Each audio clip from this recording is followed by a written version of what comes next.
आता पुढची बातमी नाशिकमधून येते। नाशिकमधील गवळणे गावातील विजय सहाने यांनी आपल्या कुटुंबासोबत आत्महत्या केली आहे। सहाने हे बॉश कंपनीत काम करत होते। त्यांच्या आत्महत्येनंतर कुटुंबियांनी कंपनीवर गंभीर आरोप केले आहेत। कंपनीतील त्रासाला कंटाळून विजय यांनी टोकाचं पाऊल उचलल्याचा आरोप कुटुंबियांनी केलाय। विजय सहाने यांनी आपली पत्नी आणि 9 वर्षाच्या मुलीसोबत आत्महत्या केली।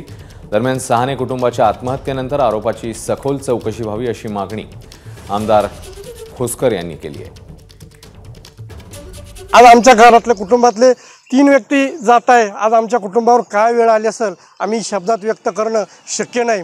तर आमची अशी मागणी, या बॉश कंपनीचा जो काय हा मनमानी कारभार सुरू आहे, या कारभाराविषयी सगळीकडे आवाज उठवला पाहिजे। मी उद्योगमंत्री असेल, आमचे स्थानिक आमदार खासदार, गृहमंत्री फडणवीस साहेब या सर्वांना अशी विनंती करतो, मुख्यमंत्री एकनाथजी शिंदे साहेब यांना अशी विनंती करतो की तुम्ही गांभीर्याने या विषयाकडे लक्ष द्या।